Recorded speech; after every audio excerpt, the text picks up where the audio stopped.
Let's talk about spot scopes. So the first thing we got to get straight is straighter angles. But Wyatt says that big deer hunters only use angled stuff. I've got a problem with that. That's right. Wyatt, tell us. Did I make that comment? You did, and I want you to clarify that on the air. Well, we've just been in the argument here a lot at the office. You know, these two are straight, us two are angled. That's a good point. We are straight. Straight you or guys crooked? are angled. 50%, you know? Crooked. I like to call it crooked. Straight and crooked. I personally like to run an angled scope just from the guiding background. As I'm looking through a spotting scope, you know, me and my hunter are not necessarily the same height all the time. And when you get a straight scope, you talk about having to adjust your tripod. I like to leave my tripod on a lower angle so, you know, I can look through it at, 6'1", and he can look through it at 5'5", and just look right down into it and see what's going on. Okay. I move my spotting scope around a lot.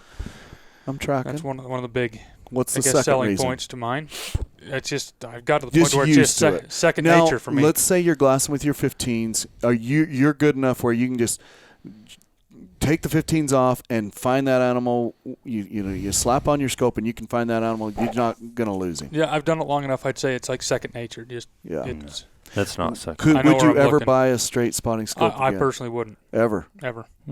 Like Wyatt said, it's just last week I sat on a bull for 10 hours.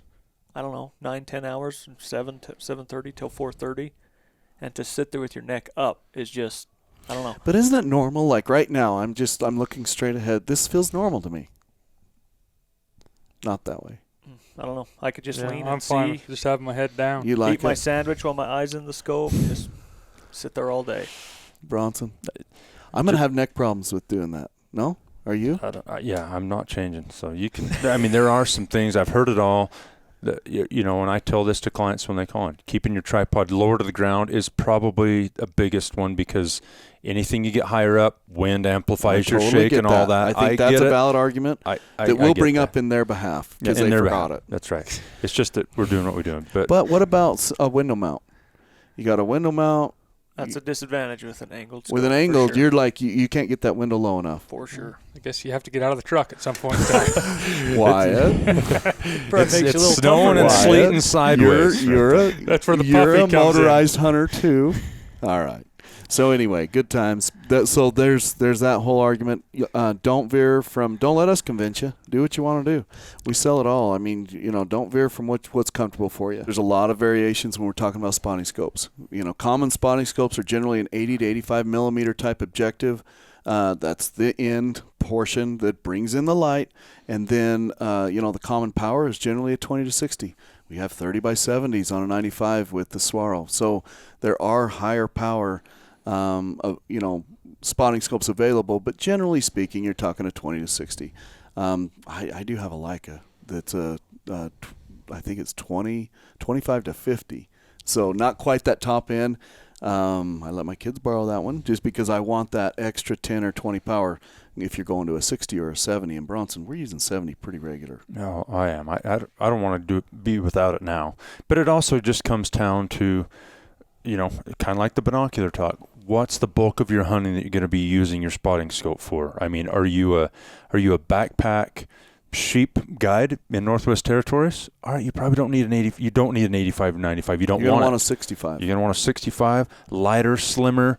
Because you're going to be packing a lot your client's stuff 10 days backpack here and there, plus more than your fair share of meat. Or if you're even a high country alpine mule deer hunter or archery season, you're going up there, you're living out of your back there, you're going to skimp without foregoing the full thing. Right. You're going to go as light as you can. Versus maybe we'll just call it a normal mule deer hunter, not maybe a backcountry day hiking or from the truck or side-by-side roads, or sheep hunting in that same regard. Backpack sheep hunting is different than some other sheep hunting from side-by-sides or short day hikes. Even Arizona and Nevada's deserts, I mean, that's right. Weight's not as big of a deal. No, it's day hiking, so you can get away with packing at 85 or 95, no problem. So you need to answer those questions yourself first. The weight factor backpack versus truck or universal type weight spotting scope, and the type of hunting you're doing. If you only, we've sold stuff to guys that only hunt alpine black-tailed deer,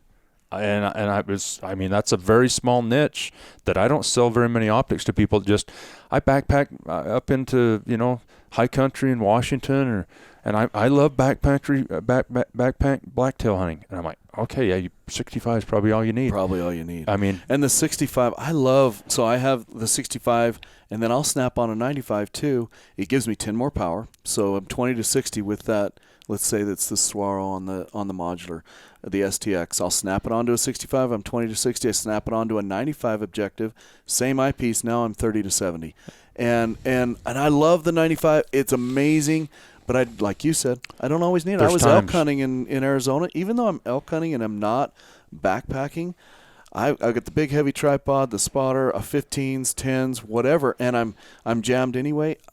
I can see what the elk is with a 65. Well, yeah, you're talking an elk, with 5 feet antlers That's if right. they're big. That's right. Versus a coos deer like this. Coos deer, you know what I mean? Blacktail, like you guys, Wyatt, sheep rings. Wyatt and Devin, you guys, when you went on your moose hunt, right? You did the same thing. You left your 95 home. Yeah, so that's one of the cool features about the Swarovski spotting scope there is they have made it possible for hunters to run the a 95, and then you can buy a 65 objective and swap them out. So when we using the same eyepiece. Yeah, using the same eyepiece. Yeah, so for $900 or whatever, a little under even, you have the option. Yeah, so when You we're can go up there lightweight, heavyweight. in Alaska hunting moose, we just took the 95 end off here at home and put the 65 on, and it saved a ton of room in our backpack and a ton of weight. And you don't. And you It's still a moose. It's a 6-footer. And you still have a state-of-the-art eyepiece. Yeah. State-of-the-art.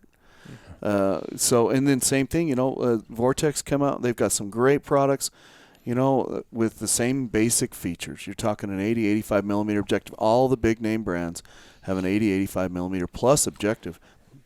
They've got even that very top end line that we sold a few of, but there's the 115 or the Swaro came out with the 115, and it's just a lot of bringing in more light.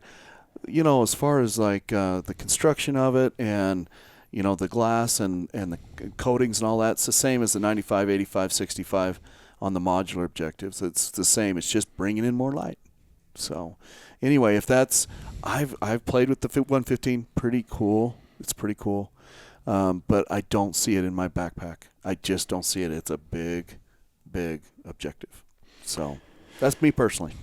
Yep. And the other companies, we talked a little bit about Swarovski, but Vortex has several different spotting scope lines. They have lightweight, lines as well. Again, it really comes back to application. But for a lot of people, if you're going to spend good money on it, you're probably going to want one that will maybe use a broad spectrum of what you're going to do.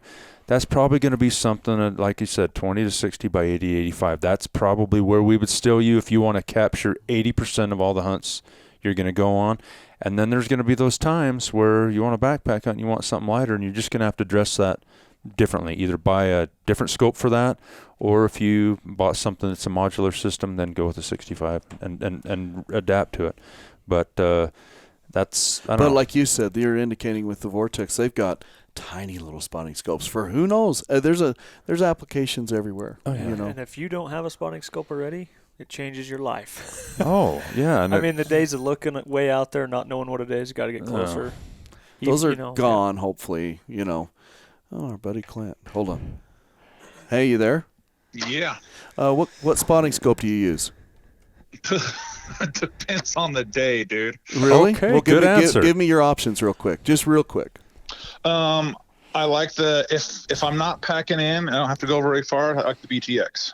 Okay, and then is the BTX at a 35 power on a 95 objective? I mean, do you ever if you need more than 95 or more than a 35 power, what do you use on?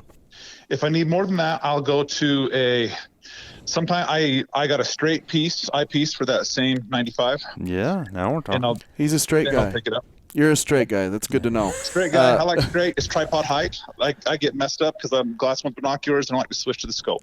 So that's just okay. Just like us old We're on a dang 40-something. podcast. No, We are. Well, you just called us. You You called called us, us. and I'm like, should I answer it? And Adam told me no, and I thought, well, what if we get his opinion? And I was like, all right, put him on. But I did notice I also have a 65 straight, and I've switched to that one with the beat back and forth between the BTX, and I can actually see more on a BTX with 35 than I can on a straight. Because with the 60 power, A straight and having 65, like the 65 on 20 power, you mean? Is that what you're talking about? No, on the highest power on that 65. Oh. so you feel better just with having two eyes and the clarity. But okay, but I want to preface this. They're two different applications, Clint. You got a 65 millimeter that's a tiny, petite, right. lightweight, and you've got a BTX that's freaking giant. Right. So there's two applications. I would contend with that. Well, this year I would in my truck. Okay, this year in my truck I had my 95 and I had the BTX there, and I had the straight for the straight that went with the same 95, and I had my 65 there, and then I got my 10s, and then I got my 15s, and I'm since it's in my truck. Do you ever I just feel like carry you have? two Do you tripods. ever feel like you have too much glass? Yeah. Well, no. I know I have too much glass, but I don't feel like I have too much glass. All right. Well, what rifle scope are you using? Rifle scope. I've been using Zeiss. What is it? The V6. V6, V4. I got V4s. Run V4s. I have an older V4 that's a 1-inch tube, and the newer V4s with the 30 millimeter. I like them, and I picked up a V6. I'm gonna try that one. Yeah. See how that. I think you I think you broke one of them. Yeah, I had one that. In the field, didn't you? Yeah, I've had a loophole that's busted on me in the field. The reticle just shattered, blew apart. Pulled the trigger. Next shot, went to put it in, and the reticle was gone. But they fixed it, sent it back. Okay, so Clint, I want you to tell a story real quick. Oh no. We were in Oregon. Okay, and this is so Clint saying that a reticle shattered. I just want to just make you understand why a reticle might shatter. So we were in Oregon. We're out there looking for deer, South Central sheep unit, really, wagon tire. We're out there looking for some of these desert deer, and we come across like a rabid coyote. Basically, a coyote's not thinking straight. What happened, Clint? It was bad. It was horrible. This coyote is coming into a water hole, and he's rabid. He's not even running away. It's like 150 yards, and he's just standing there, and he won't run away. Or less. Yeah, and I gotta kill this thing. So this this was the when I had a gun scabbard for my ATV. So the gun scabbard goes alongside your ATV, and this thing is just a rattle trap. On a four-wheeler. Yeah, they're just rattling. You can shove coats and foam and stuff in there to make them so don't rattle. But I've just been running dirt roads, running water holes, just beating the crap out of this. Hundreds of miles. Yeah, hundreds of miles in like 2 or 3 days, and you never see any animals. And this is like the first chance to actually shoot something. And so I ripped the gun out of the scabbard. Lean over on the ATV. Lean over on the ATV. There's dead coyote, and I pulled the trigger, and he's just standing there. I'm like, wow, why didn't he die? This is a chip shot. And so I load one in, and I shoot again. And it's kind of in the sagebrush, and so I can't see where I'm hitting. There's no dust clouds. I remember a salt flat, but keep going. Well, no, there was a salt flat there, but there was brush. I mean, I couldn't see nothing. And I'm like, where am I hitting? And then pretty soon I figure out that, so then I got to reload, and the coyote's still just standing there looking at me. And so I reload, and I reload again, and okay, this thing is a loud gun. It's a muzzle brake. It's blowing. It has to be blowing the coyote's eardrums out. It's blowing my eardrums out. It's not even fun at this point. And so after I unload twice, I just I put the gun away. I'm like, okay. I think it might have been 3 times, Clint. I don't know. Yeah, I think I tried to run him over on the 4-wheeler after that, because I figured seriously, this thing started walking toward us after Clint had unloaded 3 or 4 times. Okay, so here's my point, I guess. When you say a reticle shattered, when you had trouble with one of your scopes or 2 of your scopes, I just want to. Yeah, okay. That's what I was painting. It could have been shattered, but accidentally lined up in a cross right when you pulled it up, and it was really shattered to begin with. Before you pulled the trigger, it could have just been randomly, it kind of looks like crosshair shoot. That's right. Yeah, the impact of it. Right. It just, after I pulled the trigger on the one, I looked at it, and the reticle, it like was falling, and it was like in pieces. It was just like, it just It was, Well, it was bad, so anyway, anybody that's out there shopping for used optics on KSL or somewhere like that, be careful if it's me. watch the handle. What handles do you go by? I don't go Clint? by. I'm not going to say. I'm not gonna say. Two shooter. HVAC hunter. All right, guy. Well, we're gonna. If you need some optics, let us know. Okay. Okay. All right. I'll call you back later. See you, man. Okay. All right, buddy. I don't know what he was getting at. Who knows what he's on to something today. So anyway, there you have it. There's a lot of different variations, just like what he's saying, what he's got in his truck. And Adam, what you were talking about, sometimes we have one on our tripod in the back seat ready to go for this, but then if you need to, do a smash and grab, take off, you've got your backpack loaded with a lighter weight tripod and maybe a different glass you're going to use around your neck or whatever. Yeah. Leaving the house anymore, you about have a checklist of optics to make sure you have in the truck before you go. But did that happen to you Sunday night, Wyatt? It did. Just driving around You didn't with the have wife. You didn't have it done. You had 10s and nothing else, and supposedly saw a big deer, but we don't have any phone scope to prove it, so we don't really know. There's no footage. It didn't happen. That's right. Yeah, to get out of the house, you have to kind of tell the wife, we're just going for a drive, and Sunday the ones drive. you can sneak in there is the 10s. If you start walking out with your pack that's 20, 30 pounds, then she's you're looking going at looking you. for deer. You're like, honey, this isn't a Sunday drive. Yeah, we're not going to go look at the leaves change color, are we, Wyatt? That's a pretty good observation for somebody that's been married for 4 months. Well, sounds good. Is there anything else we need to cover? What do you guys use personally for spotter scopes? I have the Swarovski setup. I have both the 65 and the 95 millimeter. With the angle. With the angle. The Yep, ATX. You have an I have a ATX? 95 ATX and a Leica. I have the my window mount. STX like you, Carter, 65 and 95. Okay, and I've got that, That's but then I mentioned the Leica. I've got the 20 I think it's 25 to 50. It was back in the televid. It's a televid, but it's the black. Anyway, and it's awesome, super clear. And then I've got a Zeiss, and it's a high power. I can't remember it off the top of my head, but Sean uses it a lot. I use it as well. I have it in the truck. I get nervous that we're going to break something. If you break something, you're out of commission. I still have my STS, not the X, not the module, but STS 65, the 20 to 60 by 65, which I had initially a lot for sheep hunting and all that. But I'm not going to get rid of it now. I know it's spoiling. I'm just saying, but I don't want to get rid of it. It's before they came out with a modular 65 piece, which I use for my STX system. Right. But now my boy has a 65 millimeter spotting scope that he can use, and he doesn't have to use mine. I have that 65, STS. And they're awesome. They're awesome. These and they're optics. Not as expensive as you think. It's an incredible piece of glass. The STS or even some of these, Vortex razors, scopes. I mean, you don't have to spend, $3,000 if you don't have it, but you need a spotting scope if you're going to hunt in the western U.S. It's just bottom line. Easterners don't get it until you usually come out here the first time, and you're wearing 10s, and you feel like there's a lot of analogies I could say right now. Some Chris might have to edit out, but you'd feel underwhelmed, like naked in church. I don't know, whatever. Pick one of them. You just come out here with 10s, I don't want to and feel sometimes naked in church. I know. I'd rather you have just lots feel of like optics. you're doing something in the wind that you shouldn't do. The wrong direction. Okay. Yeah, or with 10 powers. Peeing on a flat rock. Okay, so anyway, having said all this, we talk about optics a lot, and I want to preface it.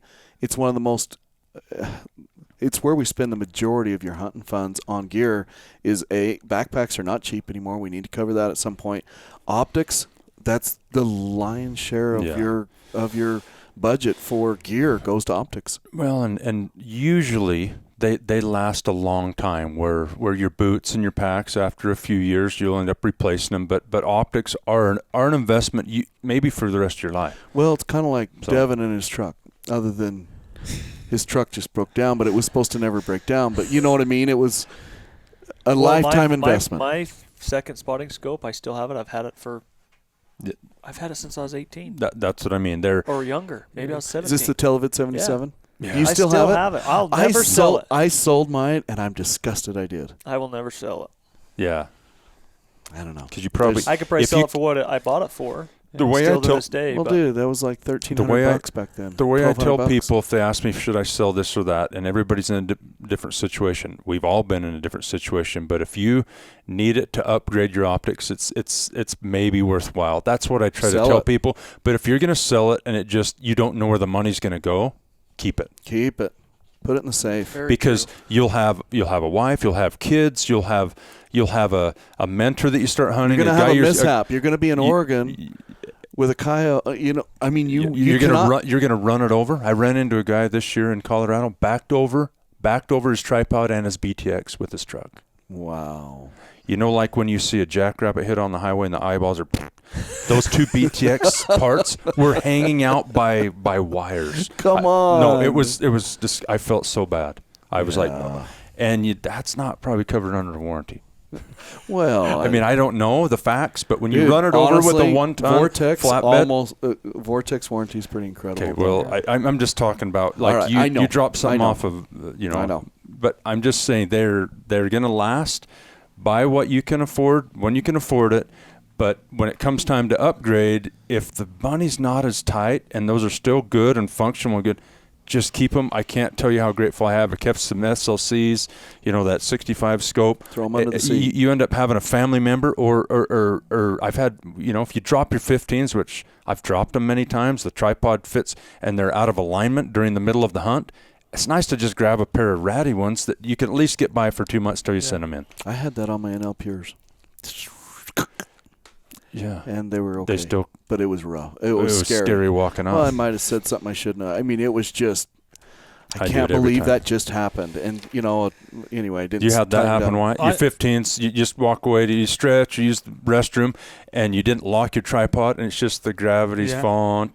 And then you just hear a crash, and you hear, and you're like, uh-oh.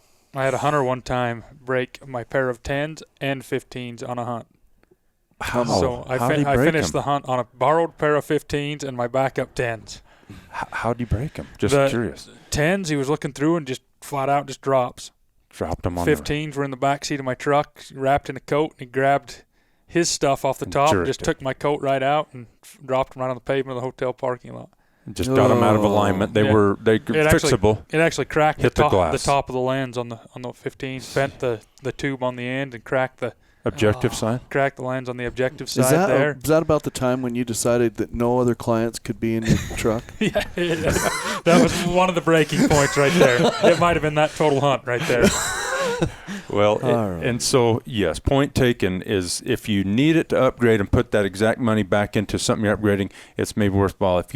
If the money's just going to go on the bank account, keep it for now because stuff happens during the hunts. It happens every year to somebody, and so I have a roving pair of 15s that I use within the guiding, within my circles where we're sheep guiding, because if someone's 15s take a break, I can hand them a pair. Well, if you're straight or crooked, give us a holler here at Epic Outdoors. Epic Optics, we can help you.